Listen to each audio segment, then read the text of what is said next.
दर्शकों, आपका स्वागत है मेरे YouTube चैनल में आदिशक्ति हिंदी टीवी पर। आज की इस वीडियो में जानेंगे 10 महाविद्या क्या है और इन 10 महाविद्या की क्या विशेषता है और माँ का कौन सा रूप सबसे शक्तिशाली है और इन 10 महाविद्या में कौन सी देवी आती हैं। जानने से पहले अगर आप भी माँ आदिशक्ति देवी दुर्गा को दिल से मानते हैं तो वीडियो को लाइक और चैनल को सब्सक्राइब ज़रूर करें और कमेंट में लिखे जय माता दी। माता रानी की कृपा आप पर हमेशा बनी रहेगी। तो चलिए शुरू करते हैं। हमारे शास्त्र में 10 महाविद्याओं का उल्लेख किया गया है। तंत्र क्रिया में विद्या में इन 10 महाविद्याओं का विशेष महत्व होता है। इन 10 महाविद्याओं की साधना और उपासना से विशेष फल की प्राप्ति होती है।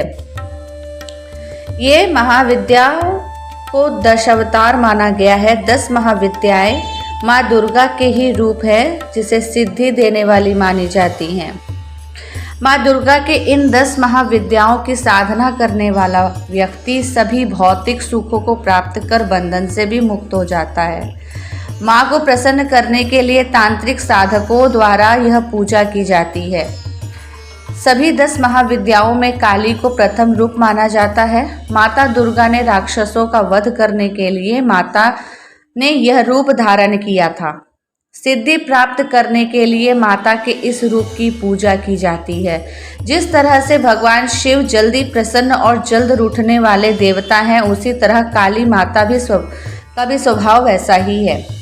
इसलिए जो भी भक्त इनकी साधना कर चाहता है उसे एकनिष्ठ और पवित्र मन का होना चाहिए। देवताओं और दानवों के बीच हुए युद्ध में मां काली ने ही देवताओं को विजय दिलवाई थी। कोलकाता, उज्जैन और गुजरात में महाकाली की जागृत चमत्कारी मंदिर है। दूसरा रूप तारा माँ है।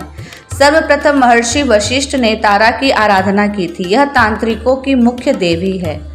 देवी के इस रूप की आराधना करने पर आर्थिक उन्नति और मोक्ष की प्राप्ति होती है। पश्चिम बंगाल के वीरभूम जिले में तारापीठ है। इसी स्थान पर देवी तारा की उपासना महर्षि वशिष्ठ ने करके तमाम सिद्धियां हासिल की थी। तारा देवी का दूसरा प्रसिद्ध मंदिर हिमाचल प्रदेश की राजधानी शिमला में स्थित है। तीसरा त्रिपुर सुंदरी। इन्हें ललिता, राजराजेश्वरी और त्रिपुर सुंदरी भी कहते हैं। त्रिपुरा में स्थित त्रिपुर सुंदरी का शक्तिपीठ है। यहाँ पर माता की 4 भुजा और 3 नेत्र हैं। नवरात्रि में रुद्राक्ष की माला से ऐं ह्रीं त्रिपुर सुंदराय नमः मंत्र का जाप कर सकते हैं। चौथा भुवनेश्वरी। पुत्र प्राप्ति के लिए माता भुवनेश्वरी की आराधना फलदायी मानी जाती है। यह शताक्षी और शाकंभरी नाम से भी जानी जाती है। इस महाविद्या की आराधना से सूर्य के समान तेज ऊर्जा प्राप्त होती है और जीवन में मान सम्मान मिलता है। पांचवा छिन्नमस्ता।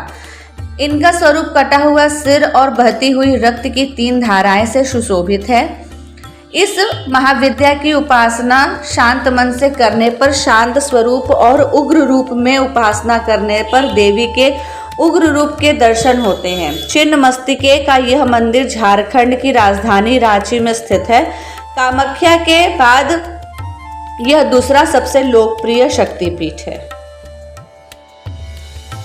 छठा भैरवी। भैरवी की उपासना से व्यक्ति सभी बंधनों से मुक्त हो जाता है। इनकी पूजा से व्यापार में लगातार बढ़ोतरी और धन संपदा की प्राप्ति होती है। सातवां धूमावती। धूमावती माता को अभाव और संकट को दूर करने वाली माता कहते हैं। इनका कोई भी स्वामी नहीं है। इनकी साधना से व्यक्ति की पहचान महाप्रतापी और सिद्ध पुरुष के रूप में होती है। ऋग्वेद में इन्हें सूत्रा कहा गया है। 8वां है बगलामुखी। बगलामुखी की साधना दुश्मन के भय से मुक्ति और वाक सिद्धि के लिए की जाती है। जो साधक नवरात्रि में इनकी साधना करता है वह हर क्षेत्र में सफलता प्राप्त करता है। महाभारत के युद्ध में कृष्ण और अर्जुन ने कौरवों पर विजय हासिल करने के लिए माता बगलामुखी की पूजा अर्चना की थी।